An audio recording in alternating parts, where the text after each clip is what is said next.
আমি নিয়ে এসেছি 5 জন পুরুষ আর 5 জন মহিলাকে প্রকৃতির মাঝখানেতে, আর যে দল সব থেকে বেশি সময় ধরে থাকতে পারবে সে জিতে নেবে $5,00,000। আমি তোমাদের 3 দিন সময় এই দেবো। ডলারগুলো সব আমাদের। তোমাদের জায়গা হলো ওই দিকে আর তোমাদের জায়গা হলো এই দিকে, আর তোমরা কোনো মতেই নিজেদের সাইড চেঞ্জ করতে পারবে না, করলে ডিসকোয়ালিফাই হয়ে যাবে। যাও তোমরা প্রথম রাত্রের জন্য তৈরি হয়ে নাও। আমরা তৈরি। ভাগ্য তোমাদের সবাইকে সঙ্গ দিক। ছেলেরা নাকি মেয়েরা, দেখা যাক কে জেতে। ওরা আমাদের কিছুতেই হারাতে পারবে না, তারা 5 জন পুরুষ নয়। তোমাদের কি মনে হয় ওরা কি করছে? সত্যি অদ্ভুত। আমার মনে হয় ওরা হাল ছেড়ে দেবে। আমরা সার্ভাইভ করতে যাচ্ছি না, আমরা আমাদের উন্নতি যতক্ষণ করব। না খিদে পাই ততক্ষণই ভালো। হ্যাঁ, আমরা ভালোই করবো। আমরা স্ট্রবেরি পেয়েছি। এখানে যেগুলো দেখতে পাচ্ছি সেগুলো আমাদের ফুড লিস্টে আছে। আমি চোখের সামনে শেল্টারটা দেখতে পাচ্ছি। ওইদিকে এটা আমাদের শেল্টার। সবাইকে এখানে স্বাগত ভাইরা। এবং অন্যদিকে কয়েক মাইল দূরে মেয়েরা তাদের ক্যাম্প সেট আপ করার জায়গা খুঁজে পেল। এখানে জলটা দেখে ভালো মনে হচ্ছে না, তাই আশা করছি আমাদের পেছনের দিকে যেতে হবে আর ভালো জল খুঁজতে হবে। এটা বেশ ভালো। হ্যাঁ, এটা আমাদের স্পট হতে পারে, বুঝলে? সবকিছু এখন ঠিকঠাক চলছিল, কিন্তু আমার অন্যান্য সব ভিডিওর তুলনায় এই চ্যালেঞ্জটা আমার শুট করা সব থেকে নিষ্ঠুর হয়ে উঠবে। এখন বেরিয়ে যাই আমার খুব আফসোস হবে। এটা খুবই কঠিন হতে চলেছে। আমার মনে হলো কিছু যেন এখান দিয়ে গেল ভাই। আমরা এখানে একা নই, এটা মনে রাখবে। দেখা যাক আমাদের কাছে কি আছে। ফল, গ্রানোলা। সমস্ত মাংস তুমিই পেয়েছো। আমি প্রত্যেককে একটা করে জলের বোতল আর কিছু প্রয়োজনীয় জিনিসও দিয়েছিলাম। এ তো অনেক খাবার। দেখতে হবে যে এগুলো আমরা কতদিন চালাতে পারবো। টেনশন, তোমরা কি আমাকে শুনতে পাচ্ছ? হ্যাঁ, আমরা ভালোই শুনতে পাচ্ছি। হ্যাঁ, আমরা শুনতে পাচ্ছি। আমি শুধু তোমাদেরকে জানাতে চাই যে এই চ্যালেঞ্জটা কিভাবে এগোবে। চ্যালেঞ্জটাকে ইন্টারেস্টিং করতে যদি কোনো একজন এই চ্যালেঞ্জটাকে ছেড়ে দেয়, তবুও সে তার ভাগের অর্থ জিততেই পারে। শুধু এটাই দেখার যে কোন দলের খেলোয়াড় শেষ অবধি টিকে থাকতে পারে। আমরা এটা আশা করিনি। কেউ কখনো করে না। এখন তোমাদেরকে ঠিক করতে হবে যে টিমমেটদের সাহায্য করতে তোমরা এখানে থাকবে নাকি খাবার বাঁচাতে তোমরা লিভ করে যাবে। এবং এই গোটা চ্যালেঞ্জে মেয়েদের টিম জানতে পারবে না এখনো পর্যন্ত কতজন ছেলে টিকে আছে, এবং ছেলেরা জানতে পারবে না যে মেয়েদের টিমে এখনো পর্যন্ত কতজন টিকে আছে। এটাই হলো স্ট্র্যাটেজি। মজা এই হবে। খাবারটা 2 জনের জন্য যথেষ্ট, 5 জনের জন্য মোটেই আমরা নয়। কি একে অপরকে টিকিয়ে রাখতে পারবো সেটাই বুঝতে পারছি আমাদের না। ব্রিজটা ক্রস করতেই হবে ওখানে কেউ গেলে। যদি কুইট করতে চায় আমি তার বিরুদ্ধে একদমই যাব না। কিন্তু আমি তো অবশ্যই যাব। হ্যাঁ, হ্যাঁ, একদম একদম। হ্যাঁ, প্রথম উইকের পরে মনে হচ্ছে এটা একটা স্ট্র্যাটেজি। আমাদেরকে স্ট্র্যাটেজি করতে হবে। ভাই আমরা কিন্তু একই টিমে, আমরা এখানেই আমাদের করতেই হবে। থাকবো। মেয়েরা জিতবে আর ছেলেরা হারবে। বাকি রাতটা ধরে দুটো শিবিরই নিজেদের ক্যাম্প মজবুত করতে থাকলো আসন্ন ঝড়ের কথা মাথায় রেখে, এবং ছেলেরা শুরু করলো গাছের একটা ভেঙে নেওয়া ডাল দিয়ে। আমরা তাঁবুটাকে প্রায় বানিয়ে ফেলেছি। মেয়েরা সেটা করছে না। আসলে তারা করে এবং ছেলেদের থেকে ভালো করছিল। উপরের দিকে। আমি চেষ্টা করছি আগুনটা জ্বালানোর। আমরা ছেলেদেরকে হারাবোই। চলে যাবে। আগুন। আমাদের যাত্রা এবার শুরু হলো। প্রথম রাতটা অনেকটাই টাফ ছিল, আমার ঘুম আসতে অনেকটা টাইম লেগেছে। Good morning. আমাদের আরো কিছু জিনিসপত্র লাগবে। চলো আমরা তৈরি করা শুরু করি। আমার মনে হয় ছেলেদের থেকে মেয়েরা বেশি ভালো কাজ করছে। আমরা জঙ্গলের মধ্যে দিয়ে যাচ্ছি কারণ আমাদের জলের দরকার। পরিষ্কার পানীয় জল পেতে ছেলেদের অনেক মাইল পেরোতে হতো পানির অযোগ্য নোংরা জলাভূমির আশা মধ্যে করি দিয়ে। মেয়েরাও যেন এমন কিছুর মধ্যে দিয়ে যায়। আমি মিথ্যে বলবো না, এই জলটার মধ্যে কিছুই দেখা যাচ্ছে না। আমি এই নোংরা জল মোটেই খেতে চাই না। ভালো 1.5 মাইল 2 মাইল হাঁটা, এটা সবে দ্বিতীয় দিন। এবং অনেক ঘন্টা খোঁজার পরে ছেলেরা অবশেষে জলের উৎস খুঁজে পেল। আমরা পেরেছি, শেষমেশ পেলাম। 3 নম্বর দিনে ইতিমধ্যেই মেয়েরা তাদের একজন টিমমেটকে এলিমিনেট করবার চেষ্টা করছিল খাবার বাঁচানোর জন্য। যদি আমরা এই চ্যালেঞ্জটাকে জিততে চাই এই কটা খাবার নিয়ে, তাহলে সেটা কোনোভাবেই সম্ভব নয়। আমি চাই যে কোনো দুজন আমার সঙ্গে শেষ অবধি টিকে থাকুক। আমিও এবং পুরো দলের কাছে এটা খুব পরিষ্কার ছিল যে সেই দুটো মেয়ে কে হবে। পেড্রা আর জুলিয়া হলো আমাদের জেতানোর একমাত্র আশা, তাই আমরা সবাই ওর পাশে আছি এবং যতটা সম্ভব হয় আমরা করব। এবং অন্যদিকে ছেলেদের এটার ব্যাপারে কোনো ধারণাই ছিল না। জানি না কি হতে চলেছে। না, আমাদের মধ্যে সেরকম কোনো প্ল্যানিং আমরা 5 জন মানুষই এতটুকু খাবার খাচ্ছি। আমার মনে হয় না আমরা শেষ পর্যন্ত 5 জন বাঁচতে পারবো। 4 নম্বর দিনে আমি আর যশ আলোচনা করছিলাম যে আমাদেরকে খাবার আনতে হবে, আর বাকিরা কোনো কাজই করছিল না। টিজে আর আমি এই ওয়েটগুলো বইছি। আমরা টিমের জন্য একটা শক্ত শক্ত শক্ত শক্ত ভিত তৈরি করছি, আর ওরা শুধুই আগুনের পাশে বসে মজা করছে। ওরা চাই আমরা শুধু কাজ জস, করি। আমাদের খাবার কি তৈরি হয়েছে? হ্যাঁ, কখন? তুমি খাবারগুলোর দিকে খেয়াল রাখোনি? না। সবকিছু কি আমায় করতে হবে নাকি? মানে আমি ওরা মিন করে কিছু বলতে চাইনি। এই মুহূর্তে ছেলেরা চ্যালেঞ্জের 1 সপ্তাহ পার করেনি, এবং এর মধ্যেই তারা একটা প্রকৃত টিম হয়ে ওঠার চেষ্টা করছিল। আমি এটা ডাইরেক্টলি জসকে বলবো। তুমি তো সারাদিন দেখে মনে হচ্ছে কিছুই করছো না, আর আমাদের এটা ওটা সেটা করতে কাল ঘাম ছুটে যাচ্ছে সারাদিন ধরে। আমাকে এটা খুব কষ্ট দিচ্ছে। আমি বলতে চাইছি যে ও এইভাবে ক্যামেরার সামনে শুধু শুধু নিজের ক্যালোরিগুলোকে নষ্ট করছে লম্পঝম্প করে। তাই আজকে আমার মনে হচ্ছে যে এই কাজটা আমি আর করতে চাই কি চাই না সেটা আমি সত্যিই জানি না। যখন কিছু ছেলের মনে একদমই টেনশন ছিল না, মেয়েরা তখন একই কাজ করে যাচ্ছিল তাদের স্ট্র্যাটেজি অনুযায়ী। এই খাবারের ভারগুলো একটু কমাতে হবে। না, কমানো যাবে না। এমনিতেই আমাদের কাছে খাবার কম। সময় হয়ে গেছে আমাদের জেতার জন্য। কাউকে একজনকে এলিমিনেট হতে হবে, কাউকে বেরিয়ে যেতে হবে। এখানে 2 জনের বেশি খাবার আমাদের কাছে নেই। আমাদের টিম আলোচনা করেছে যে আমার এই খেলাটা ছেড়ে দেওয়া উচিত। আমি হ্যাঁ না বলছি এবং আমি এই গেমটা ছাড়তে চাই। ছেলেদেরকে কোনো কিছু না জানিয়ে আমরা তোমাকে চুপি চুপি এই বন থেকে সরিয়ে নেব। তাহলে এটা মনস্টার ট্রাকের সাহায্যেই করা যাক। আমরা প্রথম এলিমিনেশনের জন্য ওদের ক্যাম্পের দিকে যাচ্ছি।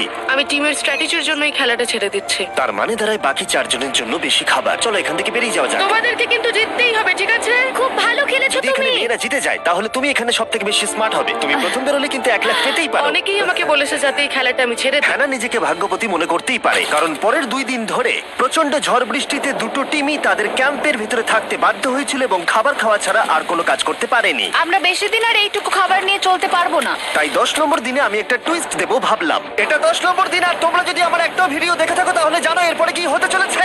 এটাকে আরো বেশি চ্যালেঞ্জিং করতে এই ভিডিওতে প্রতি 10 দিন অন্তর ছেলেরা এবং মেয়েরা একে অপরের মুখোমুখি হতে চলেছে। এবার কিছু একটা করতে আমরা মেয়েদের কাছে যাচ্ছি। হাই, এটা ডে 10। তোমাদের কি মনে হচ্ছে? তুমি আমাদের ভালো খবর দেবে? হতেও পারে। ও, আমি চাই তোমরা একজন লিডার বেছে নাও এবং একজন ছেলেকেও সম্ভাব্য উইনার হিসেবে বেছে নাও। ব্রিজে তোমাদের সাথে 1 ঘন্টা পরে দেখা হচ্ছে। এখানেই এই ভিডিওতে আমরা একটা টুইস্ট আনতে চলেছি। আমরা ফেডারেলকে চুজ করব। দেখা যাক ছেলেরা এখন কি করছে। মেন্স ক্যাম্পে তোমাদেরকে স্বাগত। তোমাদের তো বেশ অফিসিয়াল মনে হচ্ছে। আমি চাই তোমরা একজন লিডারকে বেছে নাও যে 1 ঘন্টা পরে আমার সাথে ব্রিজের উপরে মিট করবে। সেটা একমাত্র ওই পারবে। আমার নিজেকে খুব কনফিডেন্ট মনে হচ্ছে। আমার একটু একটু ভয় লাগছে। ভিতরে এসো। এদের হাঁটাগুলো কিন্তু বেশ ভালো। কনগ্রাচুলেশন 10টা দিন সার্ভাইভ করার জন্য। কি খবর? হ্যাঁ, আমি ভালোই আছি। এবং মনে রেখো তারা জানেই না যে অপোজিট টিমে এখনো পর্যন্ত কতজন টিকে আছে। তোমার কি মনে হয় এখন কতজন মেয়ে টিকে আছে? হবে হয়তো 3 জন। কতজন ছেলে টিকে আছে বলে তোমার মনে হয়? আমারও মনে হয় 3 জন। মজার বিষয় হলো দুজনেই সম্পূর্ণরূপে ভুল ছিল এবং কেউই সত্যিটা জানতে পারবে না যতক্ষণ না একটা টিম জিতছে ততক্ষণ পর্যন্ত। চ্যালেঞ্জটা সিম্পল, তোমাদের ওই টার্গেটে ফায়ার করতে হবে এবং তার ঠিক নিচেই একটা পচা খাবারে ভর্তি ব্যাগ ঝোলানো আছে। তোমরা টার্গেটে মারলে ব্যাগটা পড়ে যাবে। যদি মিস করো ওটাকে অন্যদিকে নিয়ে যাও তাহলে ও কিন্তু সুযোগ পাবে খেলাটাকে জিতে নেবার। আমি তীর খুব ভালো চালাতে পারি। আমি আশা করি এরপর প্যাট্রিককে পাঠানো হবে, আমাকে নয়। ফেডরা এটা অবশ্যই করবে, নিশ্চয়ই হ্যাঁ, করবে। অবশ্যই। দেখা যাক কে প্রথমে ফায়ার করে। না না না না, চলে না। আমি তাহলে ঠিক আছে, ফায়ার করো। শট নাম্বার 1 আমি বাজি এর আগে কখনো তুমি তীর চালিয়েছো? কখনো চালাইনি। ও ঠিক আছে। আমার তো মনে হচ্ছে সুপার বল দেখছি। প্রথমবার তীর চালাচ্ছ? ও প্রথমবার তীর চালাচ্ছে। ভাই এটা কি হলো? মিস করে গেল। টার্গেটটাকে এখন অন্যদিকে নিয়ে যাও। দেখা যাক মেয়েদের টিম এটা করতে পারি কিনা। ওয়াও, ও কিন্তু এখন জ্যাকেটটাকে খুলে ফেলছে। ওর যাওয়ার সময় হয়ে গেছে। ফেডরা, তোমার টিমের কিন্তু সত্যি এখন খাবারের প্রয়োজন। তুমি কি ওদেরকে সাহায্য করতে সফল হবে?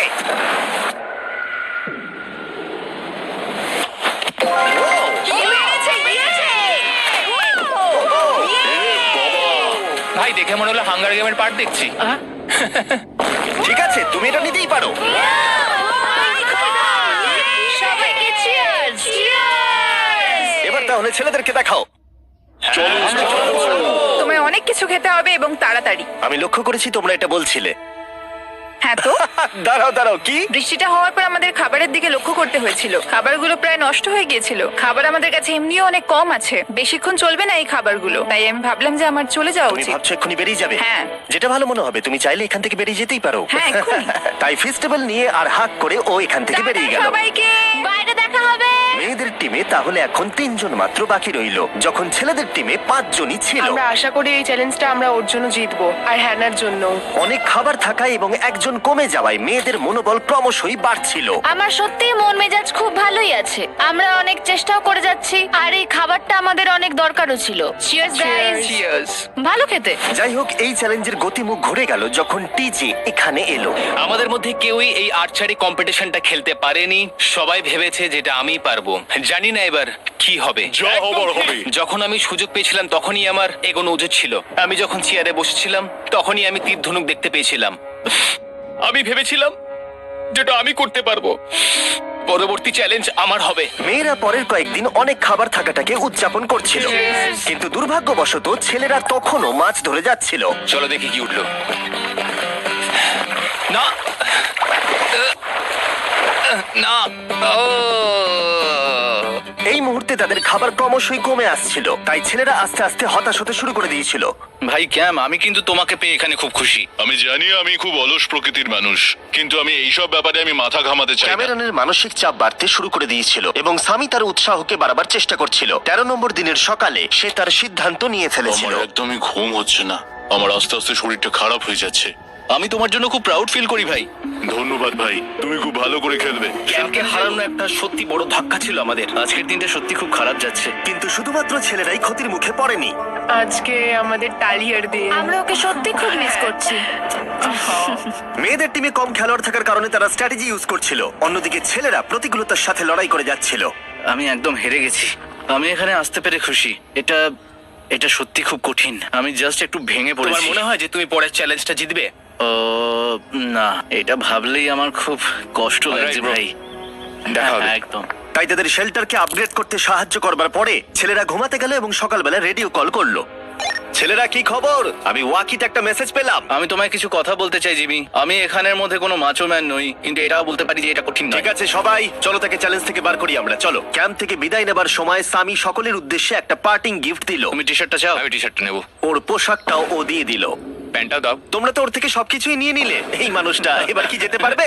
তুমি এখন যেতে ও পারো। এখন আগের মতোই শেরপা, তার মানে হলো অফিসিয়ালি এলিমিনেটেড। কল ওকে এখান থেকে নিয়ে যাও। তাহলে তোমরা এখন 3 জন। ট্রেনটা কি কন্টিনিউ হবে? দুদিন পরে কি সংখ্যাটা 1 হয়ে যাবে? একদমই না। চ্যালেঞ্জের 2 সপ্তাহের মধ্যেই অর্ধেক প্লেয়ার লিভ করে গেছে, আর সময় যত এগোচ্ছিল পরিস্থিতি ততই খারাপ হচ্ছিল। আমি ট্রাকটাকে দেখলাম যেটাকে তুলছিল।